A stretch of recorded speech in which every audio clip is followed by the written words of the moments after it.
Sriwijaya Milenial dengan penuh semangat. Dan kembali tentunya suara Sriwijaya Milenial hadir menjumpai Anda bersama saya Rizkia Amrina. Tentunya kita akan membahas mengenai informasi menarik seputar kaum milenial yang sedang hits sekarang. Dan tentunya pemirsa, Indonesia akan melakukan pemilu serentak di tahun 2024. Dan masyarakat Indonesia 30-40% didominasi oleh kaum milenial. Untuk itu kita akan membahas mengenai sudah siapkah kaum milenial menyuarakan suaranya agar menjadi pemilih yang cerdas. Dan sudah hadir teman-teman kita dari Universitas Sriwijaya. Yang pertama Bella Intan Veronica, aktivis Koran Kampus. Selamat petang, apa kabarnya? Alhamdulillah baik. Alhamdulillah Mbak baik. Kiki? Alhamdulillah selalu baik insya Allah. Dan juga sudah hadir Iputu Gede Aditya, mahasiswa FISIP Unsri. Apa kabarnya? Ya, baik. Tentu saja baik. Tentu saja baik, dan tentunya juga sudah hadir di studio TVRI Sumatera Selatan teman-teman dari FISIP Unsri. Boleh beri tepuk tangan yang meriah?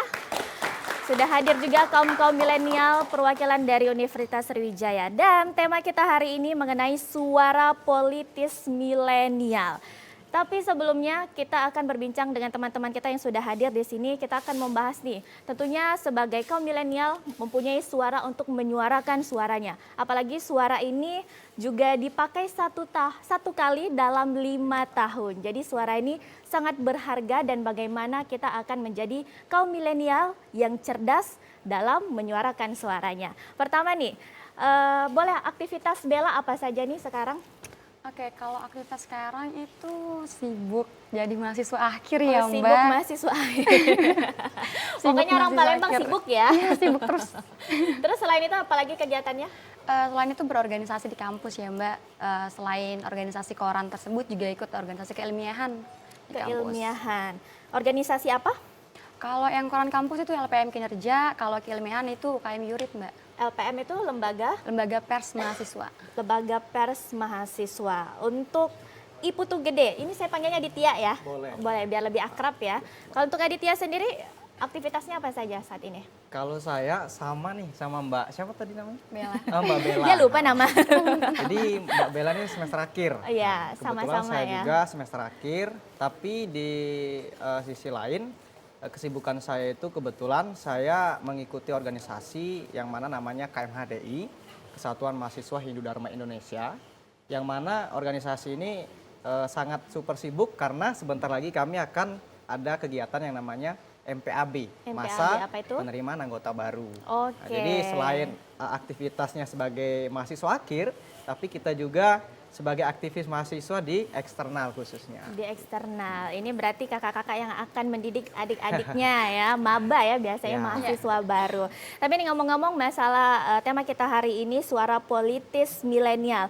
Teman-teman apakah sudah siap ini menyuarakan suaranya? Gimana ya dibilang siap gak siap karena kita wait and see dulu sih Mbak. Iya. Jadi calon yang benar-benar diusung itu yang mana sih Yang mana? gitu. Tapi sudah bisa menerka-nerka kan tentunya? Kalau menerka-nerka nyebutin nama takut nggak enak juga ya Iya. jadinya.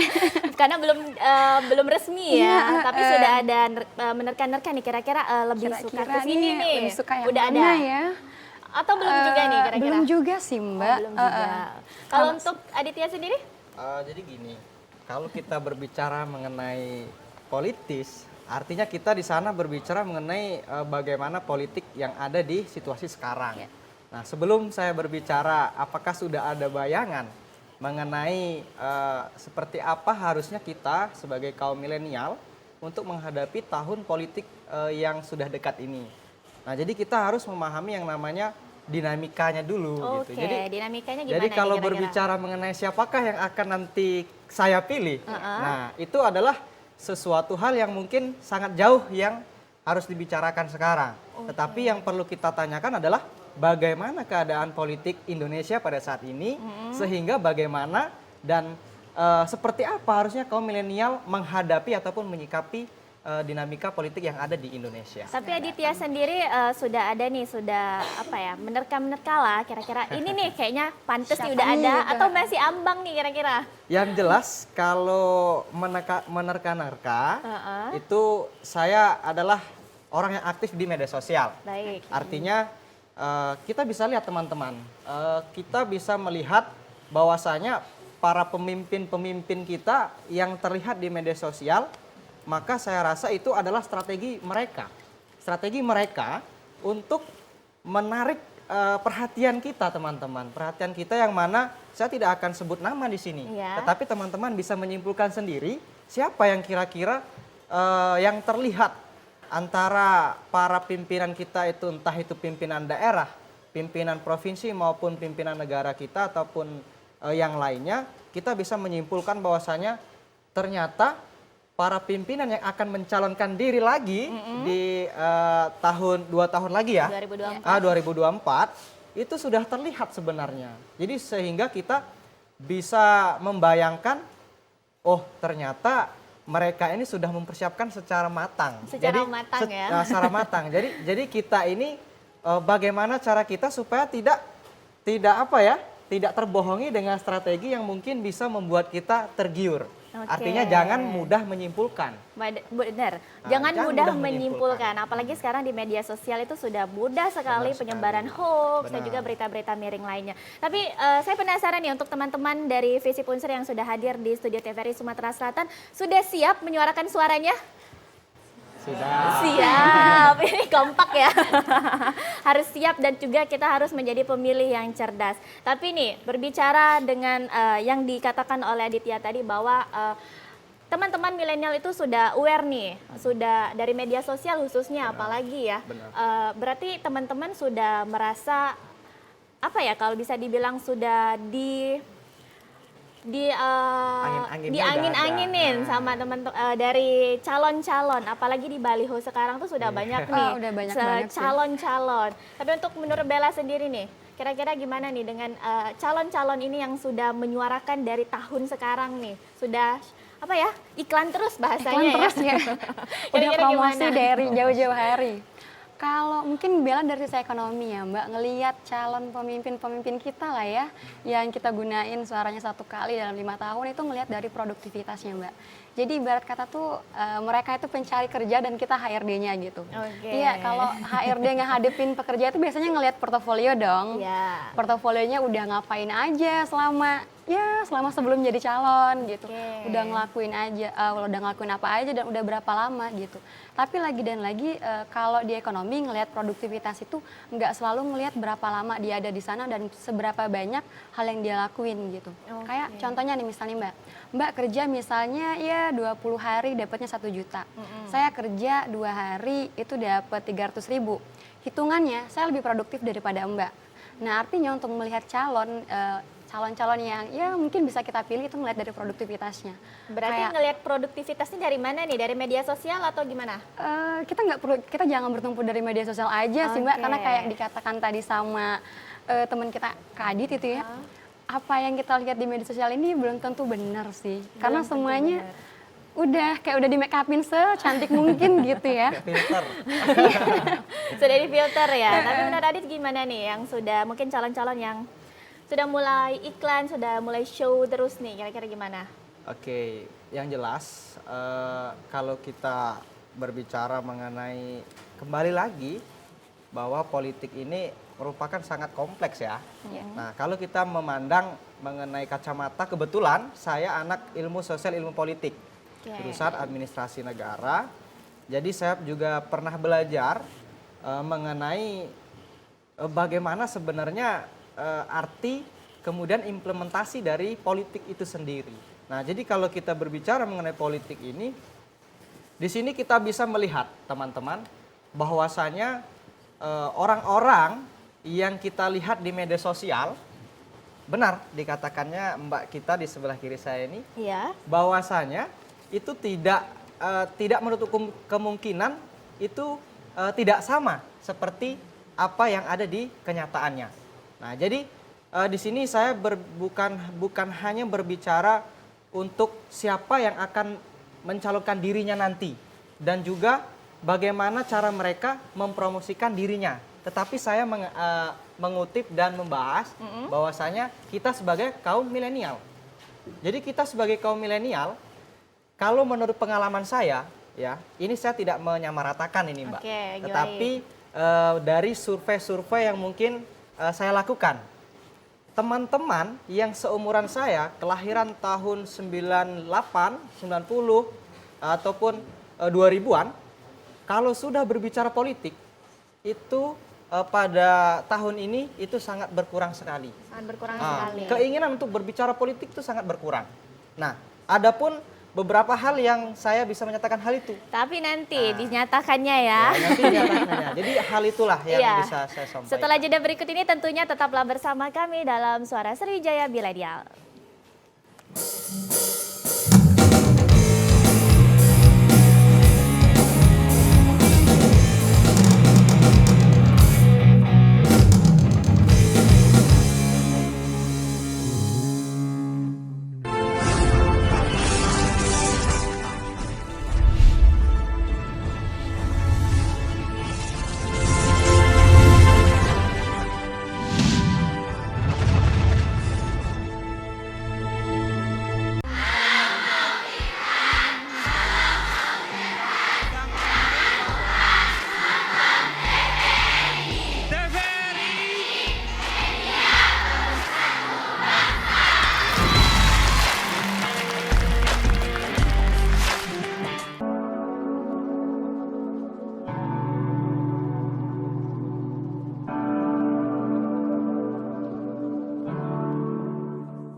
Assalamualaikum warahmatullahi wabarakatuh. Perkenalkan, nama saya Dr. Prima Mayasari, spesialis mata konsultan dari Departemen Mata RSUP Dr. Muhammad Husin Palembang, khususnya di Divisi Glaukoma. Saat ini, Divisi Glaukoma mempunyai tindakan unggulan yaitu laser periferal iridotomi atau disingkat dengan LPI, di mana tindakan ini menggunakan dua sinar laser, yaitu argon laser dan endeyak laser.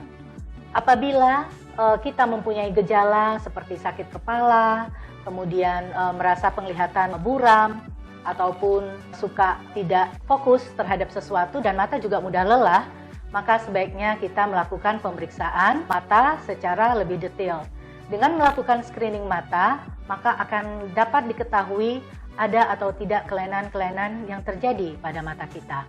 Sampai saat ini kita tahu bahwa glaukoma, khususnya glaukoma sudut tertutup, cukup banyak kasus-kasusnya yang ada di rumah sakit yang ada di Kota Palembang.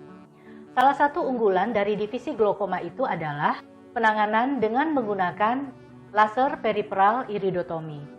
Laser periferal iridotomi adalah suatu tindakan di mana kita akan membuat suatu lubang ataupun hole, di mana lubang itu akan menembus kamera okuli posterior ke kamera okuli anterior secara langsung. Dan hal ini akan memudahkan aqueous humor yang ada di bilik mata untuk menuju ke bilik mata depan. Kasus-kasus dengan glaukoma sudut tertutup dapat kita tangani tanpa operasi dengan laser periferal iridotomi ini. Tindakan LPI ataupun laser periferal iridotomi yang ada di RSUP Dr. Muhammad Husin belum banyak diketahui oleh masyarakat, khususnya yang ada di Kota Palembang, dan merupakan salah satu alat yang dapat kita pakai untuk kasus-kasus glaukoma sudut tertutup, di mana dua sinar yaitu argon laser dan endeyak laser dalam satu alat itu merupakan satu-satunya alat yang ada di Rumah Sakit Muhammad Husin ataupun RSUP Dr. Muhammad Husin. Untuk itu, Anda dipersilakan untuk masyarakat khususnya yang berada di Kota Palembang melakukan pemeriksaan secara lebih rinci untuk kesehatan mata Anda. Dan untuk tindakan ini dapat dilakukan baik secara umum dan juga bisa menggunakan BPJS. Ayo, jangan ragu untuk memeriksakan mata Anda ke RSUP Dr. Muhammad Husin Palembang. Saya tunggu ya. Terima kasih.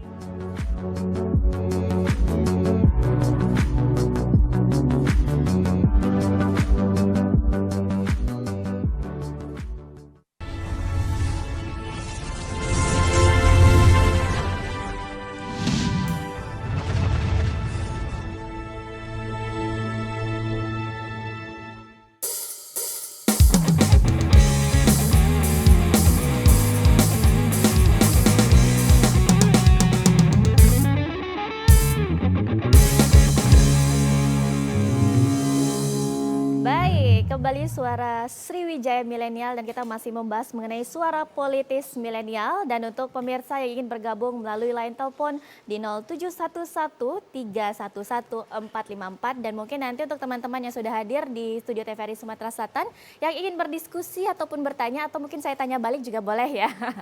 Baik, kita melanjutkan kembali nih sebelum kita membahas mengenai apa saja yang harus dipersiapkan sebagai kaum milenial agar menjadi pemilih yang cerdas. Menurut pandangan dari Bella dan Aditya sendiri nih, kira-kira politik yang saat ini ada di Indonesia, gimana pendapatnya dari Bella sendiri? Oke, kalau dari Bella ya, politik di Indonesia. Ini mungkin kita lihat lingkup yang lebih kecil dulu ya Mbak sebagai contoh. Di lingkup universitas lah ya, di lingkup Universitas Sriwijaya. Yang kebetulannya tahun kemarin juga Bella jadi salah satu orang yang ada di Pemira Kampus gitu ya. Baik. Ada di Pemira Kampus yang juga kebetulan Bella jadi paslonnya gitu ya Mbak. Oke. Nah, jadi disitulah Bella bisa ngelihat bagaimana sih pemilih-pemilih ini melihat calon-calonnya. Hal yang mendominasi yang Bella lihat itu adalah ketidakpedulian gitu ya Mbak. Ketidakpedulian pemilih akan paslon yang akan menjadi pemimpinnya. Yang akhirnya suara-suara yang harusnya itu bisa menyuarakan bukan kebenaran ya, suara maksimal kali kita nggak usah Mbak ya. Suara orang-orang yang bisa lebih baik itu akhirnya tidak keluar karena lebih banyak orang-orang yang tidak peduli gitu.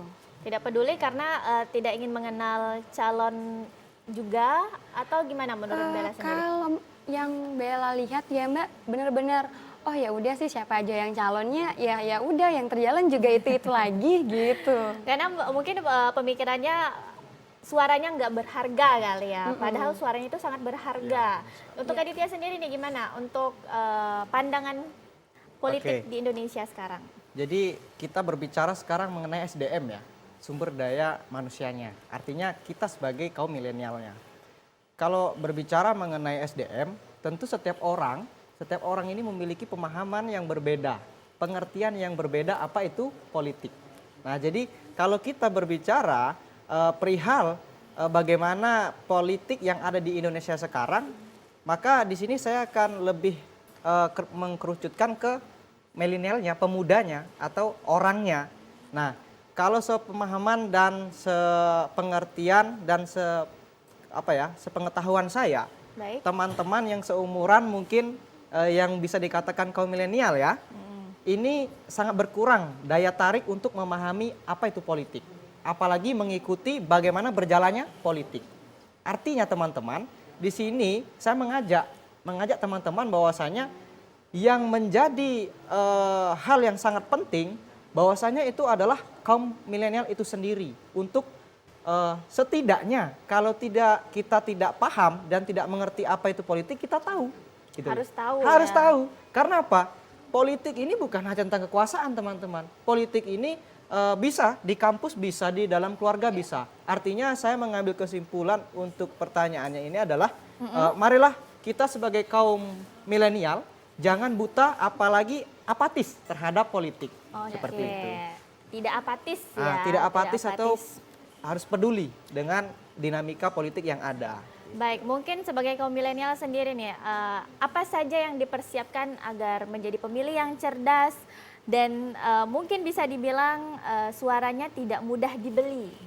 Biasanya kan banyak nih kalau udah deket-deket kan, banyak sekali permasalahan-permasalahan suara yang dibeli itu. Kira-kira gimana dari Bella dulu?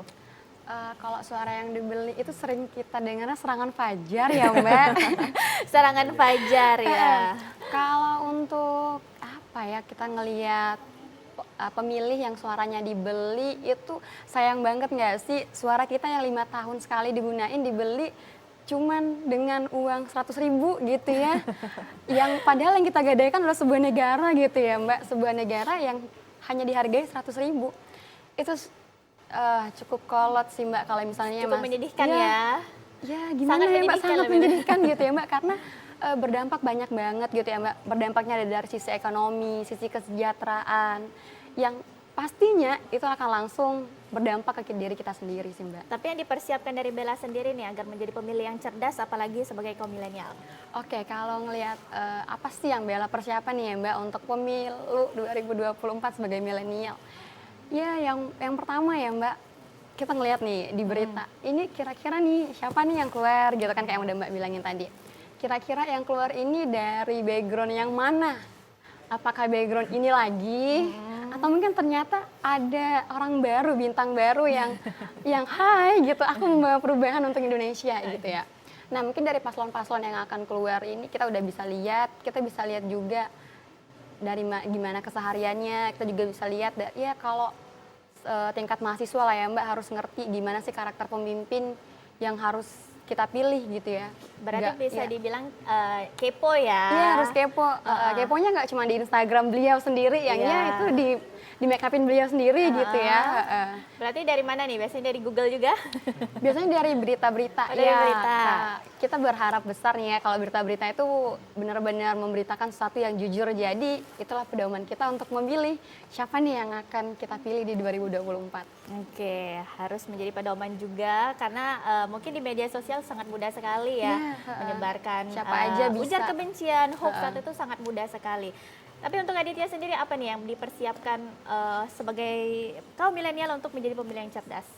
Oke, teman-teman, mungkin saya tanya dulu sama teman-teman. Teman-teman semuanya punya handphone kan? Punya handphone, punya internet, punya media sosial.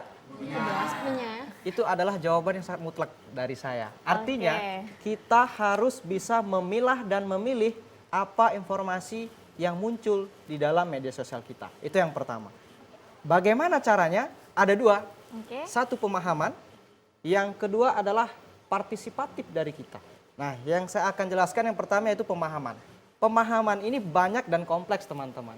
Artinya kita harus paham apa tujuan dari politik itu sendiri.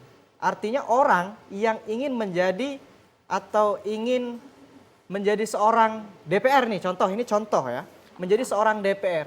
Maka orang yang ingin menjadi seorang DPR itu akan melakukan berbagai cara. Kalau kita berbicara mengenai politik money, politik duit, nah itu artinya duit itu yang membeli suara kita. Nah ini kita harus bisa menganalisa. Kita harus bisa menganalisa kita apalagi sebagai mahasiswa teman-teman. Intelektual kita jangan sampai terbeli dengan politik money atau politik duit itu. Nah artinya di sini kita harus memiliki sebuah pemahaman. Kemudian yang kedua, partisipatif. Partisipatif ini adalah menghilangkan rasa apatisme terhadap berjalannya politik yang ada di Indonesia. Artinya di sini kita sebagai kaum milenial selain kita memanfaatkan media sosial, tapi kita juga harus memiliki pemahaman dan daya atau keinginan untuk mengedukasi, mengajak masyarakat, memberikan pemahaman bahwa jangan sampai suara kita dibeli untuk 5 tahun yang akan datang. Artinya kita harus bisa memberikan wawasan juga untuk masyarakat yang ada di lingkungan sekitar. Baik, betul. Berawal dari diri kita sendiri dan juga mengajak masyarakat dan orang-orang lainnya bahwa suara kita ini sangat berharga. Jangan sampai mudah dibeli. Untuk 5 tahun ke depan pada pemilihannya itu cuma 1 kali. Jadi kita sebagai kaum milenial, bukan hanya kaum milenial saja, kita juga sebagai masyarakat Indonesia harus cerdas dengan menyuarakan suara kita, apalagi untuk calon pemimpin karena sangat berpengaruh bagaimana nih Indonesia 5 tahun ke depannya. Dan kita akan kembali dihibur oleh teman-teman dari Windy and Friend. Boleh beri tepuk tangan yang meriah.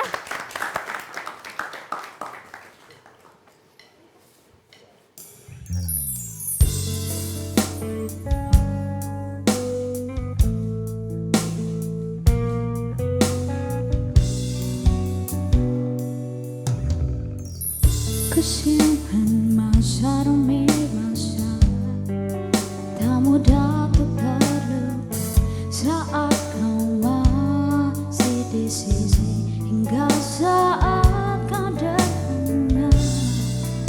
Kadang ku menangis,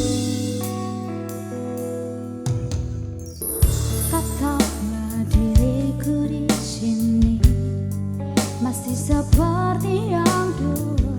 Ku temui kau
Dan untuk pemirsa yang ingin bergabung melalui line telepon di 0711 3454 atau juga untuk teman-teman yang sudah hadir di TVRI Sumatera Selatan yang ingin berdiskusi ataupun ingin bertanya bersama kami, boleh kita masih membahas mengenai suara politis milenial. Tentunya tadi sebelumnya kita sudah membahas bahwa bagaimana sebagai kaum milenial menjadi pemilih yang cerdas dengan harus mengenal calonnya terlebih dahulu dan juga tidak termakan hoax dan juga berita-berita miring. Dan juga kita harus paham bahwa suara kita itu sangat berharga untuk 5 tahun ke depan. Nah, mungkin dari teman-teman yang sudah hadir di TVRI Sumatera Selatan ingin menambahkan mungkin kira-kira ada kesiapan apa lagi yang harus disiapkan sebagai kaum milenial untuk menjadi pemilih yang cerdas. Ada yang ingin berdiskusi? Silahkan diangkat tangannya, boleh. Yang paling depan mic-nya boleh dibantu. Oke, baik. Nanti kita tahan, kita masih ada teknisi tentunya. Kita kembali lagi ke teman-teman dari Universitas Sriwijaya. Ada Bella Intan Veronica dan juga Iputu Gede Aditya. Tadi kita juga sudah membahas sebelumnya bahwa suara mungkin banyak masyarakat yang mudah nih untuk suaranya dibeli. Mungkin dari Aditya dulu memberikan pemahaman kepada kaum milenial ataupun juga masyarakat bahwa jangan mudah tergoda nih dengan pembelian suara ini. Kira-kira gimana? Baik, terima kasih ya. Jadi sangat sederhana sebenarnya. Kalau kita paham ataupun kita cross check ke belakang, kita sudah bisa membuktikan bahwasanya pemimpin-pemimpin mana yang bisa membeli suara kita, apakah kinerjanya baik untuk ke depan. Artinya itu saja, yang mana kita bisa melihat bagaimana seorang pemimpin yang bisa bekerja dengan baik ke depan jika dia membeli suara kita dengan politik money tadi, uang tadi.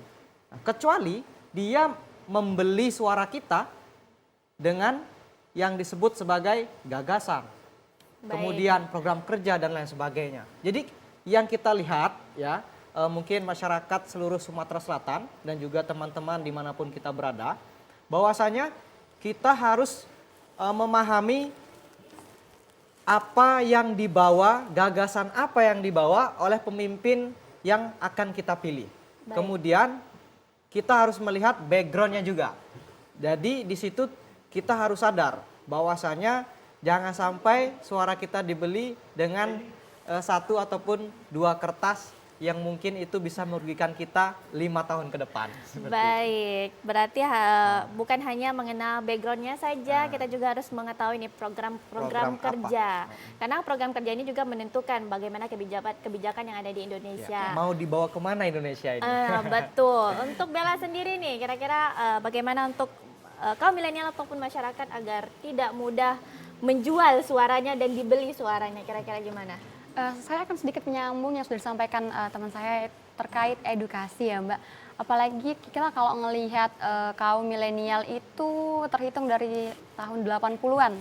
Yang artinya sekarang udah berusia 40 lah ya, 40. Yang notabene kalau 40 itu anak-anaknya udah kuliah biasanya ya, udah menempuh pendidikan yang masuk entah itu diploma ataupun universitas. Nah jadi disinilah peran kita sebagai generasi muda untuk berpartisipasi di pemilu 2024 ini. Yang artinya kita tuh punya peran untuk mengedukasi orang-orang terdekat, terutama orang tua kita ya. Baik.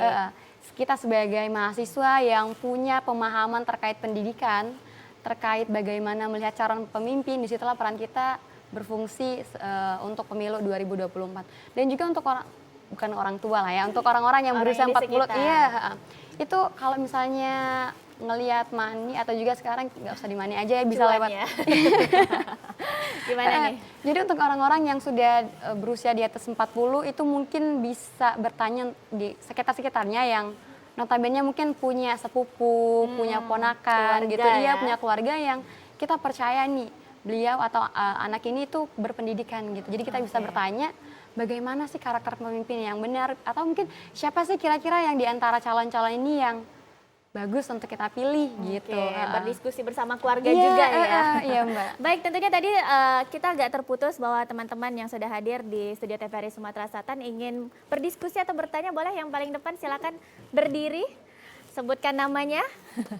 Silakan. Selamat sore, perkenalkan saya Ahmad Ramadan. Oke, jadi saya mau bertanya, tadi kan menceritakan mengenai bahwa orang-orang dan juga generasi milenial sekarang itu terkesan apatis. Bagaimana sih caranya kita sebagai orang-orang yang tahu akan politik itu sendiri agar menumbuhkan rasa yang partisipatif terhadap mereka semua dan menghilangkan rasa apatis itu sendiri? Terima kasih. Baik, terima kasih. Boleh di Aditya dulu nih. Tadi sudah sempat menyinggung tidak boleh apatis nih. Tadi siapa bagaimana? namanya? Ramadan. Ramadan. Tepuk Ahmad tangan dulu dong Ramadan. buat Ramadan. Ini merupakan salah satu pertanyaan yang harusnya memang nanti jawabannya itu bisa diserap untuk kita semua. Baik, Artinya silakan. ini dari sudut pandang saya. Nah, jadi seperti ini teman-teman. Ketika kita sudah sadar bahwa kita itu peduli dengan apa itu politik, kemudian bagaimana berjalannya politik yang ada di Indonesia, maka itu adalah suatu poin plus buat kita. Kemudian yang kedua, upaya apa? Upaya apa yang harus kita lakukan untuk kita menumbuhkan, untuk kita mengajak Baik. teman-teman terdekat ataupun justru masyarakat luas yang ada di Indonesia. Kembali kita ini generasi bisa dikatakan milenial dan juga Z ya. Karena Generasi di Z. sini kan tahun 2000-an mungkin ada yang lahir kan. Oke. Nah, di sini kita memanfaatkan yang namanya media sosial itu tadi. Contoh saya sendiri Mbak, saya memiliki Instagram yang mungkin tidak banyak ya, paling ada 6 ribuan paling ya, tapi yang Baik. menyukai hanya 10. Nah jadi melalui Instagram ataupun melalui Facebook, di situ saya membuat sebuah konten, Baik. mungkin 15 detik, bahwasanya kita di sini sebagai anak muda jangan hanya berdiam saja, jangan hanya beraninya di tengah-tengah. Kita sebagai anak muda harus berani memilih gerakan kiri apa gerakan kanan. Oke, mau maju atau mundur Mau ya? maju atau mau mundur. Artinya jangan, aduh saya di zona nyaman deh, saya diam aja. Nah artinya di sini nanti Ramadan bisa menggunakan media sosialnya untuk mengajak dan jangan sampai takut pro dan kontra. Artinya pasti ada yang teman kita menganggap, weh kau ini main politik itu kotor dan lain sebagainya. Pangkas atau jawab dengan argumentasi-argumentasi yang mungkin itu bisa menjadi jawaban untuk pertanyaan Ramadan. Jadi Pro itu dan kontra dari itu saya. sudah biasa, Udah tapi biasa. Jangan sampai kita terpecah belah. Nah, benar Mungkin sekali. terakhir nih untuk Bella sendiri bagaimana untuk mengingatkan lagi teman-teman kaum milenial dan juga masyarakat agar menjadi pemilih yang cerdas. Oke, untuk menjadi pemilih yang cerdas kita bertumpu pada hal-hal yang kecil saja. Kita melihat di sekitar kita apa saja yang sekarang terjadi, apa saja hal-hal yang harusnya tidak terjadi, dan apa saja yang nanti diberikan oleh calon pemimpin. Maka itulah jawabannya. Jadi teman-teman harus tahu apa kekurangan dan apa kelebihan dari Indonesia sekarang, juga apa kekurangan dan kelebihan yang ditawarkan oleh calon pemimpin di 2024. Baik, silakan untuk Aditya gimana untuk pesan ke teman-teman kaum milenial dan juga masyarakat agar lebih cerdas untuk menyuarakan suaranya nanti di tahun 2024. Baik teman-teman, jadi kita harus sadar ya, Indonesia tanpa anak muda itu rasanya belum menjadi Indonesia. Ingat yang pertama, ada yang namanya Hari Sumpah Pemuda, kemudian peristiwa Rengas Dengklok, kemudian tahun 98, itu anak muda teman-teman. Anak muda lah yang mereformasi, mengubah bagaimana untuk Indonesia ini ke depan. Artinya saya mengajak dan mengingatkan bahwasanya menjadi anak muda jangan hanya ingin gagah-gagahan di media sosial. Menjadi Baik, anak jangan muda pamer-pamer aja ya. jangan hanya pamer-pamer harta, kita lagi nongki guys, saya lagi nongki guys. Ya. Nah, tidak apa-apa seperti itu, tapi jangan hanya berarti boleh seperti itu, tetapi kita harus ingat bahwa bagaimana cara kita melihat Indonesia itu kita melihat anak mudanya sekarang. Dan betul yang sekali. terakhir yang ingin saya sampaikan adalah marilah kita menjadi pemuda yang kreatif, inovatif dan tidak apatis terhadap hal-hal yang terjadi. Salah satunya di dunia politik. Mari teman-teman kita pantau sama-sama kita lihat bagaimana strategi para pemimpin yang mungkin nantinya yang akan kita pilih. Dan jangan sampai salah langkah. Baik, jangan sampai salah langkah karena itu sangat menentukan untuk 5 tahun ke depan dan bagaimana Indonesia akan berjalan. Ingat bahwa suara kita itu sangat berharga, jangan mudah dijual beli karena juga akan menentukan Indonesia kira-kira akan seperti apa dengan pemimpin-pemimpin yang baru yang juga mempunyai program-program khusus untuk memajukan Indonesia. Terima kasih tentunya untuk teman-teman yang sudah hadir.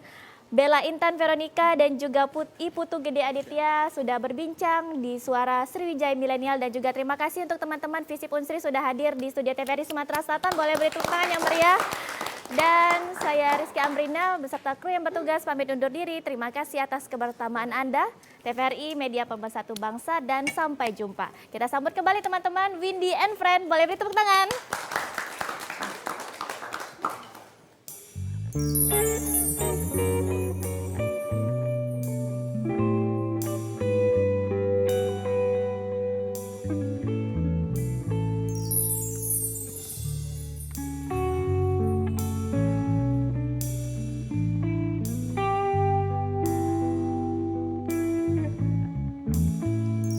Entah sudah selesai yang keberapa, hari ini esok pasti akan ku lupa. Hari ini janji esok pasti lupa. Tetapi hati tak tepati tanpa ragu di pipi. Biar sadarku dan mengerti, hujan samarkan derasnya, tutup air mata, temani kecewaku yang telah lama berdosa. Aku berdoa, minta kau terluka dan tinggalkan dirinya.